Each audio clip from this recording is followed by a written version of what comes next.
ٹھیک. مطلب مجھے کیا کنفرم ہوگا, لیکن اس نہیں, وہ بارے جنہوں میں نے میں نے مطالبہ کیا تھا حکومت سے نہیں کیا تھا نا, میں نے کہا ذرا آپ کو جی میں نے عرض کیا کہ ایک نہیں, ورنہ ایک خبر پہ تو شاید ہم بات بھی نہیں کرتے. جب مختلف لوگ اور کریڈیبل لوگ ہماری فیلڈ کے بھی اور اس کے علاوہ بھی جو اس سارے معاملے سے آگاہ ہوتے ہیں, جب وہ آپ کو یہ بات کہتے ہیں تو پھر آپ you tend to believe them. ٹھیک. تو یہ معاملہ جی. اچھا, یہ مذاکرات کی صورتحال تو یہ ہو گئی. اب یہ جو ہم نے دیکھتے ہیں نا کہ ہم کہتے ہیں بھائی اس کا تعلق کوئی سیاست سے تو نہیں ہے, یہ جو فیصلہ آ رہا ہے یعنی ضمانت کا فیصلہ, کیا یہ بھی جڑا ہوا ہے اور اس کو ایک یعنی ایک گڈ ول جیسچر کے طور پر استعمال کیا جا رہا ہے؟ تو اگر ہم عمران خان کو الیکشن سے پہلے بڑی تیزی سے سزائیں دے سکتے ہیں تو 24 نومبر سے پہلے اگر اسے ضمانت دے دیں تو کوئی بری بات تو نہیں. بالکل. ویسے تو ہم کہیں گے کہ جی عدالتوں کا کیا نظام ہو, لیکن عدالتوں کا نظام وہ ایک علیحدہ بحث ہے, اور جیسے آپ نے ابتدائی میں اشارہ بھی کیا, یہ ایک طویل بحث ہے کہ کب سے یہ معاملات ہوتے جا رہے ہیں, اور آدھا ملک ان کا حامی ہوتا ہے, آدھا مخالف ہوتا ہے. یہ سیاسی فیصلے تو ایسے ہی ہوتے ہیں نا جب عدالتوں میں چلے جاتے ہیں. لیکن بہرحال ہم تو اس کو ایک اچھا فیصلہ سمجھتے ہیں, اور یہ لوگوں کو دیکھیں نا ہمارے یہاں پہ روایت, میں یہ نہیں کہہ رہا کہ انہوں نے توشہ خانہ میں وہ بالکل معصوم ہیں اور معصوم ضمانت ہے, ابھی تو چلنے ہیں ٹرائل کیس. میں صرف یہ کہہ رہا ہوں کہ یہ لوگوں کو پکڑ لینا, ہمیں معلوم ہے کہ اگر وہ اس میں فرض کیجئے کہ مجرم بھی ہوں, لیکن ان کو پکڑا اس لیے جیل میں اس لیے نہیں رکھا گیا کہ وہ اس کے مجرم ہیں. یہ کچھ اور معاملات ہیں, ہم سب جانتے ہیں. آخری فکرہ ایڈ کر دوں, یہ جو سیکیورٹی سچویشن ہے نا, یہ بھی عمران خان کی مدد کر رہی ہے. انہیں اس سے فائدہ اٹھانا چاہیے ذمہ داری کے ساتھ اور معقول رویہ اختیار کرنا چاہیے. کیا معقول رویے کے ساتھ فائدہ بریک کے بعد جانیں گے زیغم صاحب اور افتخار صاحب سے. پروگرام کے آخری حصے میں ایک بار پھر خوش آمدید. زیغم صاحب, آج کے عدالتی فیصلے کے بعد پی ٹی آئی کے وکلاء اور رہنماؤں کی جانب سے خوشیاں اور مبارکبادوں کے بیانات رہے. حکومتی وزراء کی جانب سے مختلف رد عمل آیا. گزشتہ دن رانا ثناء اللہ صاحب نے بھی کہا کہ کسی کی ضمانت ہونی ہے تو وہ سیاسی مذاکرات سے نہیں ہو سکتی ہے, مگر آج ضمانت مل گئی ہے. آپ کے خیال میں گراؤنڈ ریئلٹی کیا ہے اس وقت کی, معاملات کس طرف جا رہے ہیں؟ اعلیٰ عدالتوں نے پہلے بھی ریلیف دی ہے, پہلے بھی عدالتیں دی ہیں, ضمانتیں دی ہیں, پہلے بھی خوشیاں منائی گئی ہیں, لیکن ان خوشیوں کا نتیجہ کچھ نہیں نکلا.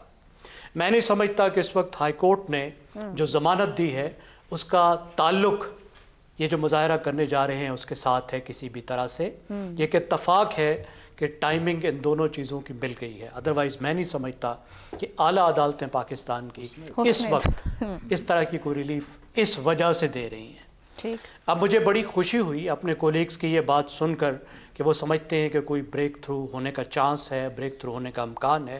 فرینکلی مجھے اس وقت بریک تھرو ہوتی نظر نہیں آ رہی.